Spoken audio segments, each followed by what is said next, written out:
Greetings and welcome to the Transform Podcast. I'm your host, Christopher Anastasio. It's Wednesday, August 10th, 2022, and this is episode 79. So welcome back, guys. I think last episode that we published on Monday talked to you guys a little bit about our publishing schedule lately and how we faced some challenges with that. And by we, I mean me, and some illness that I was dealing with and so forth. So if you guys didn't listen to episode 78, but you're wondering where we've been over the last couple weeks and why our production schedule slowed down a little bit, you can get the explanation there.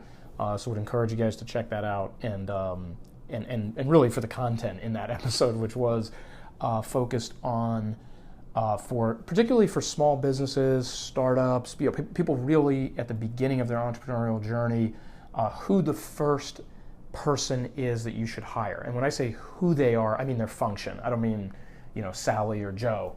I mean, what should that person be doing in your organization? What function should they be performing? And that sort of thing. So that's what that episode is about. It was a little bit of a veering off from, a lot of the marketing and social and digital stuff that we talk about, but definitely I think worth checking out if you are in that phase of your business. So without further ado, let's kind of jump into this episode today, guys, 79. And really this episode, the idea for this episode came to me over the last 24, 48 hours. I was consuming some content from my virtual mentor and idol, Gary Vaynerchuk. He was conducting one of his small business roundtables where you sort of pay to play and you get an hour or so of time with him. Businesses can basically sit with 2 or 3 or 4 other businesses and at a round table and just kind of ping Gary for advice and stuff like that. But he said something in this episode that I watched that was really interesting. And to be honest with you guys, I haven't processed it. Even amongst our team, we haven't really chopped this up or really taken a close look at it, tactically. But it was interesting enough that I was like, hey, let me just get this out to you guys and flag it. And I think it's something we're going to end up coming back to on more than one occasion.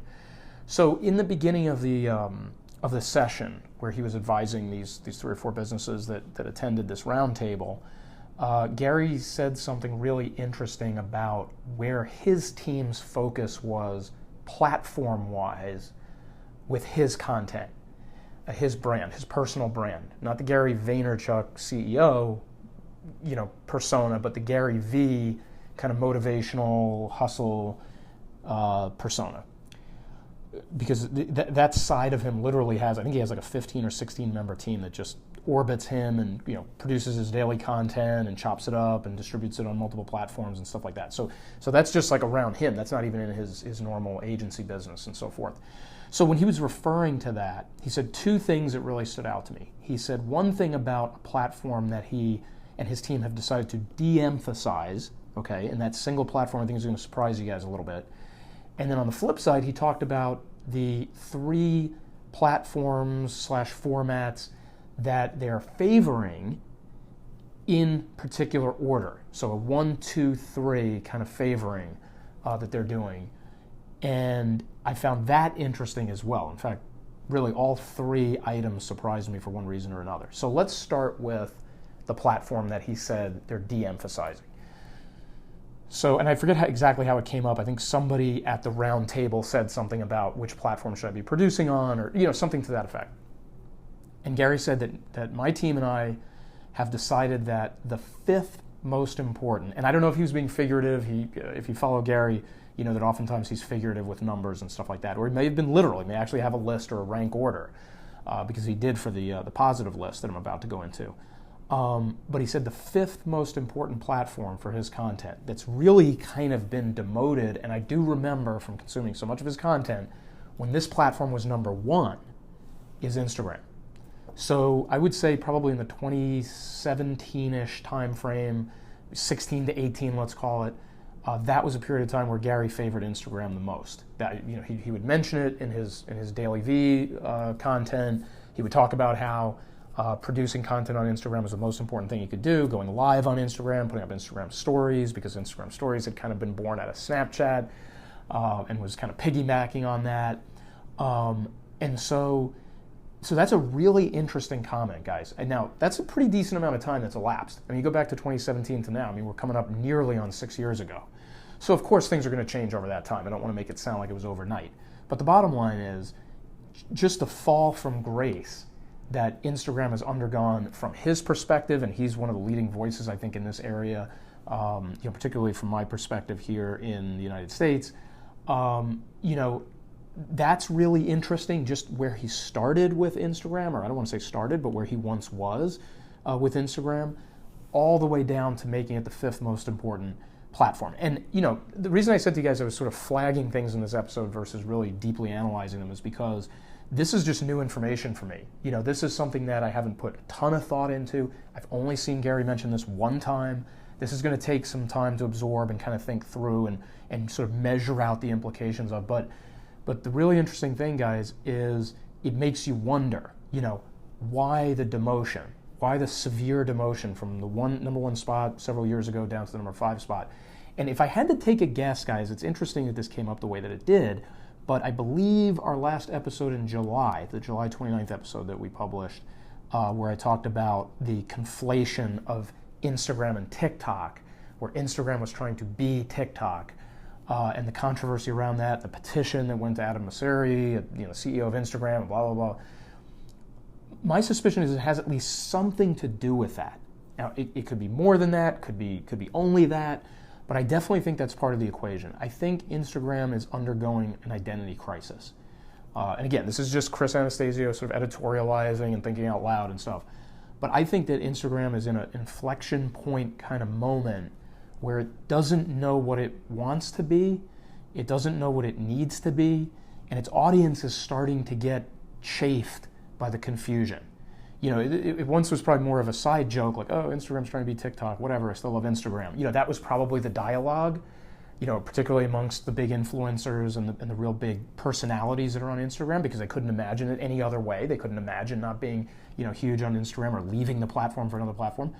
But I think that sort of side dialogue is now evolving into a real head-scratching moment for people who have loved and fallen in love with and really invested themselves into that platform. It's looking more and more like Instagram is a bit, and I mean, this is a harsh word, I kind of hesitate to say it, but it's a bit rudderless from a sort of creative direction standpoint.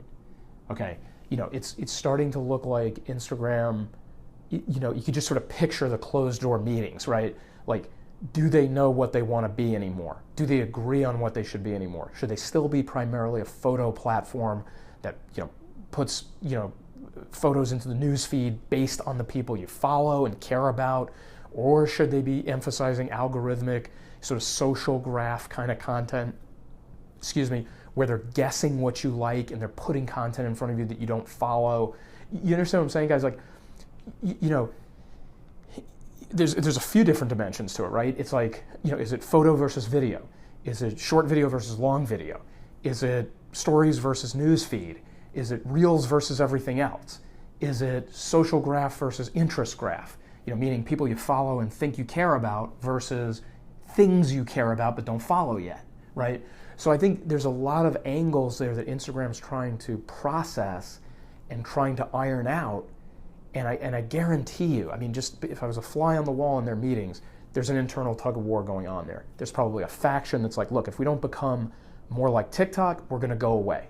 We're going to become like Tumblr. We're going to become like Twitter. We're going to become a much less relevant platform that got replaced by a platform like TikTok. And then there's the other side that's saying that morphing is the very reason we're going to disappear. Because we're changing who we are, we're turning off the people who have been loyal to us, we're turning off the people who use us for a particular reason and don't use any other platform for that reason. Nobody goes to TikTok for photos.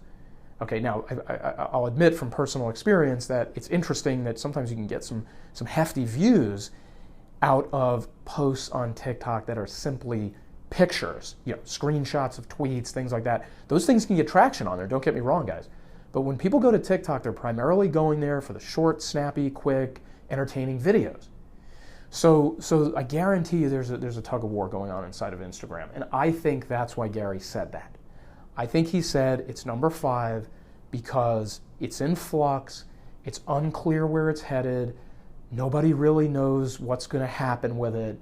And it's just, there's other platforms that are doing things better. There are other platforms that are promoting people's content organically better, that are cheaper to advertise on. I mean, just a whole raft of things that I think is kind of creating a chasm there between Instagram and these other platforms that have kind of sprung up around TikTok and so forth. So that was interesting item number one. To the negative side, like what they're not emphasizing. Now let's talk about what Gary said they are emphasizing as a team. And so this was a list of 3 items in this order. I mean, he made pains to say this is number 1, this is number 2, and this is number 3. And the thing about this, guys, is in the next 10 or 15 minutes or so, we're not going to unpack all this. So that's why I say this is probably going to be multiple episodes over time as we here at Transform kind of look at this and kind of dig into this a little bit. But after saying they demoted Instagram, shortly after that moment, Gary was talking about the platforms that people should be on and the things they should be emphasizing. And the order that he listed, I'll just kind of rattle them off and then we'll go through them one by one, is number 1, Facebook, and Facebook Organic at that. Number 2, YouTube Shorts, and number 3, TikTok. So let's just take a step back for a second and realize something Gary didn't say there, that if you follow him, you know he talks about a lot, and that's LinkedIn.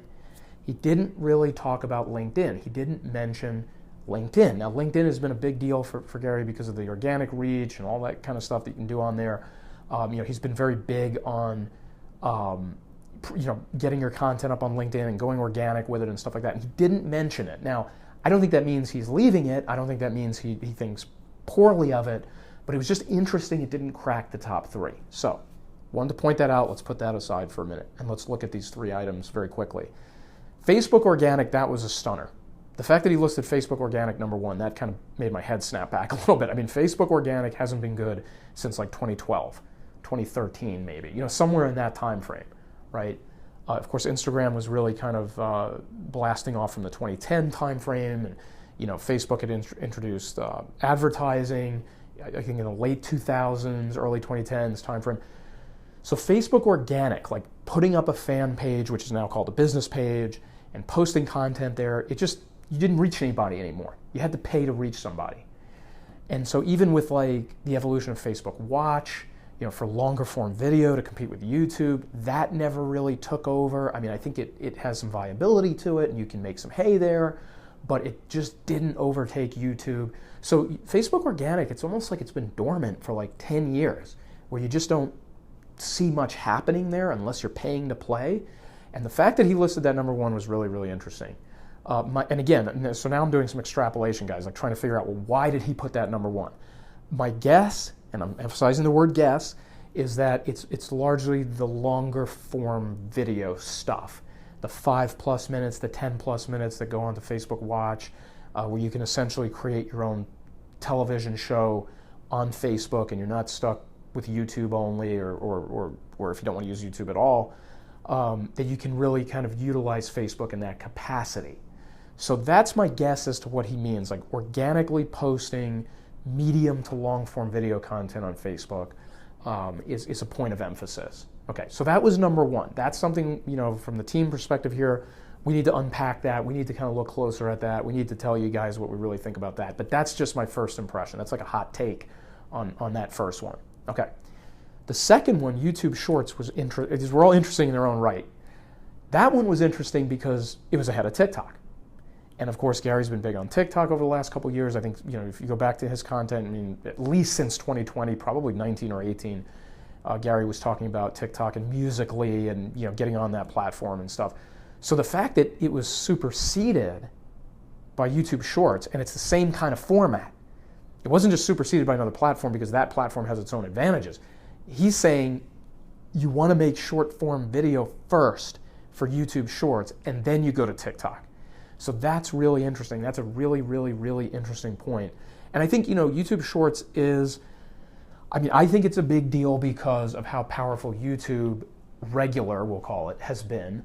The fact that if you do YouTube right, if you give people what they're looking for, if you create video content on YouTube that's highly relevant, highly targeted to your audience, that's one of the best places to grow a following. I mean, you're on the second largest search engine that exists.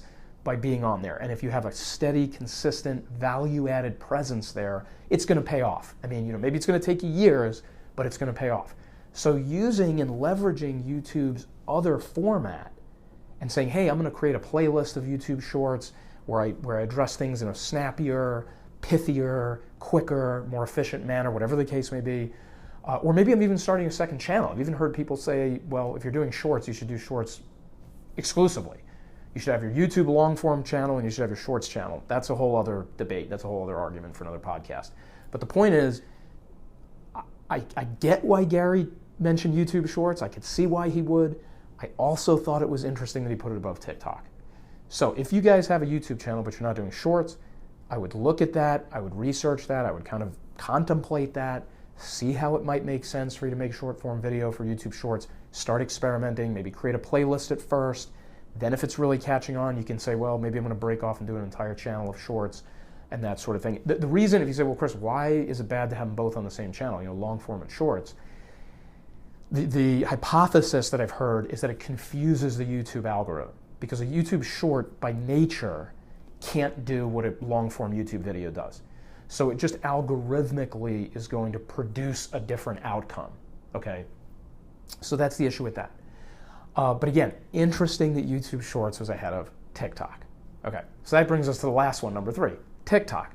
So Gary has been saying, like I mentioned a moment ago, for years now, that TikTok was the most underpriced both literally, like if you paid for ads, and underpriced figuratively just from effort, like organic effort. You were going to get more out of your effort on there organically. He's been saying that for years. I mean, I could probably trace back at least to 2019 or 18 some videos that I've seen of his where he throws out like, hey, are you on TikTok? Hey, you need to get on that thing. But definitely over the last couple of years, Gary has really pounded home, you got to make 4 TikToks a day. You just got to get on there and make 4 a day, 4 a day, 4 a day, 4 a day.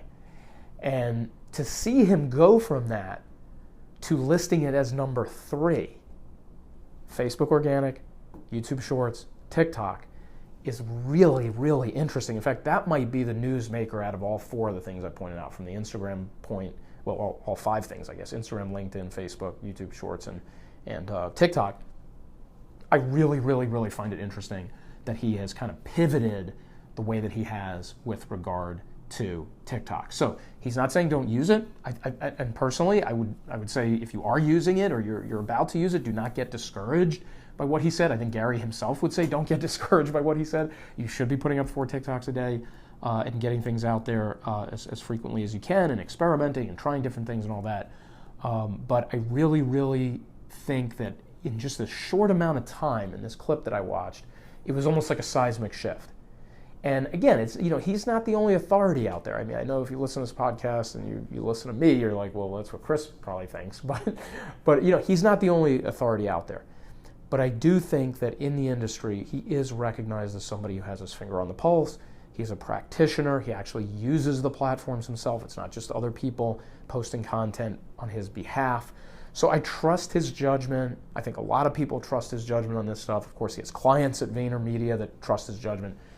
And I think it's just something that, you got to pay attention to. You got to say, wow, okay, that's a pretty big deal. Now, just timing-wise, because it's like, well, hey, when did he say this?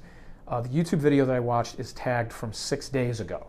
So I don't know necessarily if that's when they filmed it, because there's always a lag between filming and publishing, but he has a pretty quick turnaround on his team. Usually they're within a few days. So I would say this, safely speaking, it was filmed in the last month. Let's say somewhere in July 2022 forward, okay? So the fact that that clip was formulated in the last 30 or less days is a really, really significant point. It's a really big deal, and I think it's something you guys ought to pay attention to. If you are looking for the video, I think you can just kind of go out there and look up, I can't remember if it's his Gary Vee channel or his VaynerMedia channel, but you can just go on YouTube, you can look up Gary Vee, you can put in 4Ds, and then you can kind of look at some of the recent ones that happened in July. If we get a chance to, we'll post it somewhere as well. But it's not, to be honest with you guys, it's a snippet amongst a 65, 67 minute video. So it's not really necessary to listen to the whole thing. I gave you all the relevant information here. But of course, the other thing Gary pointed out when somebody asked, well, oh, okay, those are your top 3 platforms. How many pieces of content per platform? And he's like, well, 4 a piece minimum. So just as a blanket statement, guys, that's what you probably would want to at least start with. 4 pieces of Facebook organic, 4 YouTube Shorts, 4 TikToks, and maybe even have some carryover between YouTube Shorts and TikTok. You can actually reuse things there. But 4 minimum per day. So that's 12 pieces just on those 3 platforms. And what was funny in that clip in the video is after he said that, there was a brief pause, and then he was like, and you got to do Twitter and Instagram, and so it's not even like he's saying don't touch the other platforms. He's just saying on those top 3 platforms, you got to go 4 pieces at minimum. So what I'm going to do, guys, is we've already gone over 20 minutes. I want to give this to you guys as food for thought. It's something that you can kind of look at, you can research, you can touch base with us if you want to talk to us about it here at Transform. Again, it's pretty seismic. It's a pretty big deal. But I think you guys ought to tune into it, look closely at it. If you are creating content for your business, or you have a marketing company that's doing it, or you're thinking about using somebody, or you're thinking about using us, this is something you want to be aware of. This is something you need to be aware of as someone who's the chief marketer of your business. I mean, when you're small, you're the chief marketer. I mean, whether you want to be or not. So anyway, guys, we're going to wrap it up here. And now next week, we're looking at episodes 80 and 81. So we go into the 80 range next week, which is kind of exciting. Now, I do want to point out to you guys, I'm on travel again next week. I have a very short week next week. I think just Wednesday through Friday. But we are going to try to get 2 episodes up. So so that's the goal, is to get back into our 2 episode a week rhythm.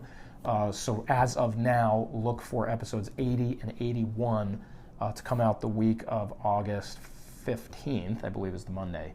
And then, we'll be sort of screaming into the Labor Day fall time frame here in the States. So anyway, thanks for listening, guys. Thanks for checking in with us. Go take a look at us over at LinkedIn and Facebook at Transform. And you can go to the website at transform.com. And of course, here on the podcast, we'd love for you to subscribe and to share the podcast with friends and family and colleagues. And with that, guys, I'm going to go ahead and sign off. I hope everybody has a great rest of the week, getting over this hump day. Great weekend, mid-August, late summer weekend. And we will be back in touch with you guys next week. Thanks a lot, guys. Have a great night. Bye-bye.